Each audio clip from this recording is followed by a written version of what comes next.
여러 선진국들의 포경수술에 대한 가이드라인을 보겠습니다. 네덜란드부터 보시죠. 여성 할례와 마찬가지로 법적으로 금지해야 할 충분한 이유가 있으나 법으로 금지할 경우 무면허 의사 같은 부적격자에 의한 음성적인 행위로 인하여 더욱 걱정된다는 입장입니다. 그리고 이러한 관점은 네덜란드의 여러 다른 의사협회로부터 지지를 받고 있다고 되어 있습니다. 네덜란드뿐만이 아니라 유럽의 전반적인 포경수술에 대한 기본적인 인식은 법으로 금지해야 하지만 종교계의 반발과 음성적인 수술로 피해가 더 커질까봐 걱정하는 걸로 보여집니다. 영국의 가이드라인도 보겠습니다. 영국의 경우 1900년대 초중반에 미국의 영향으로 포경수술을 많이 했던 나라였습니다. 하지만 현재 영국 의사협회에 따르면 찬반양론이 있으며 일치된 자료나 견해가 없어서 확정적으로 말하기는 어렵습니다만 불필요하게 침습적인 처치 혹은 수술은 제한적이고 덜 침습적이면서 동일한 효과를 나타내는 방법이 있는 경우는 사용해서는 안 된다라고 명시하고 있습니다.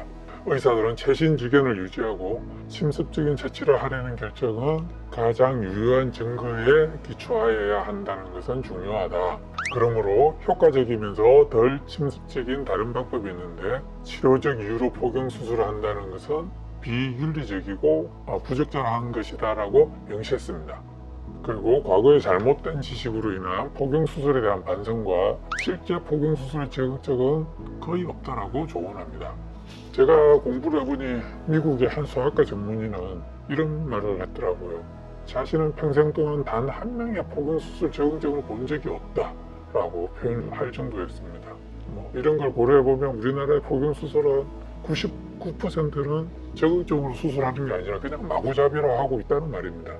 덴마크는 의사들이 직접 나서서 포경수술을 금지하려고 했던 나라입니다.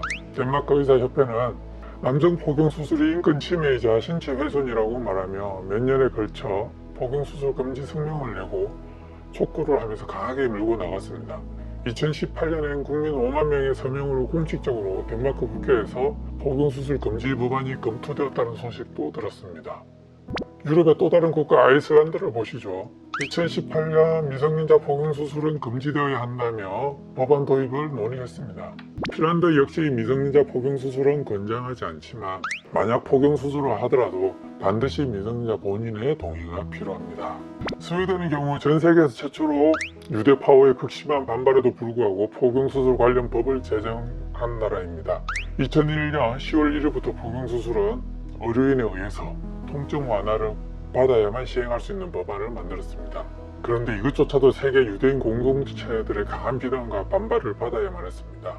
유대인들은 모헬이 할례를 하는 자신들의 종교 관행에 반대하는 법률을 제정했다는 사실 자체에 엄청난 저항을 했던 것이죠. 스웨덴은 다른 북유럽 국가와 마찬가지로 할례나 포경수술 자체에 굉장히 부정적입니다. 그러나 유대계 이슬람교 등의 반발 때문에 특별한 대책이 없었는데 무슬림 소년이 포경수술을 받은 후 사망하자 이런 법을 만들게 됩니다. 유대인들도 반발하지만 스웨덴 성교육협회 등 많은 스웨덴 사람들이 이 법안이 결국 포경수술을 받아들인 것이 불과하다며 강하게 비난합니다. 많은 스웨덴 국민들은 여성 할례와 같이 남성 포경수술도 신체적 온전함과 자기 결정의 원칙에 어긋난다며 금지해야 한다라고 생각을 하고 있습니다. 또 다른 북유럽 국가 노르웨이 역시 포경수술은 금지되어야 한다라고 정치계에서 얘기할 정도로 포경수술에 대한 부정적인 인식을 볼 수 있습니다. 독일 역시 포경수술에 대해 상당히 부정적입니다. 독일의 쾰른 법원은 미성년자의 포경수술은 신체 훼손이며 해당 의사를 처벌 가능하다고 판결했습니다. 이후 유대인과 이슬람교의 강한 반발로 종교적 할례는 허용하는 방향으로 바꾼 것 같습니다. 결국 당시 독일의 메르켈 총리는 공식적으로 종교단체에게 사과한 걸로 알고 있습니다. 독일의 경우 2차 세계대전 당시에 원자가 있어서 유대인들의 눈치를 특히 많이 보는 것으로 생각됩니다. 유럽 개별 국가의 노력뿐만 아니라 전 유럽 차원에서 특별한 노력을 하고 있다는 사실을 보게 됩니다. 2013년 10월 프랑스의 스트라스버그에서 열린 유럽평의회는 토론을 벌인 후 마를린 러프차트가 이끄는 보고서에 기초하여 남성 포경수술 인권 침해라는 결의안을 압도적인 표차로 통과시켰습니다. 찬성은 78이고 반대 13, 기권 15였습니다. 그래서 회원국들은 아이들을 보호할 법 규정을 채택하는 촉구를 하고요. 종교적 포경 수술은 특히나 걱정스러운 문제다. 그리고 남성 포경 수술은 유해하다. 그리고 남성과 남아의 건강과 행복에 심각한 결과를 초래한다고 결론을 내린 것입니다. 유럽의 저런 노력들의 대부분은 유대교, 이슬람교의 강한 반발로 제도화하는 데는 실패한 것 같습니다. 그러나 여러분들이 반드시 알아야 하는 것은 우리나라와는 정반대로 유럽은 포경수술을 금지하기 위해서 지속적으로 노력을 하고 있다는 것입니다.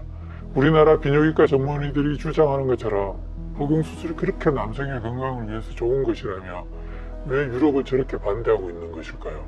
비뇨기과에서 지금처럼 포경수술을 좋은 것이라고 권한다면 정말로 국민을 기만하는 행위입니다.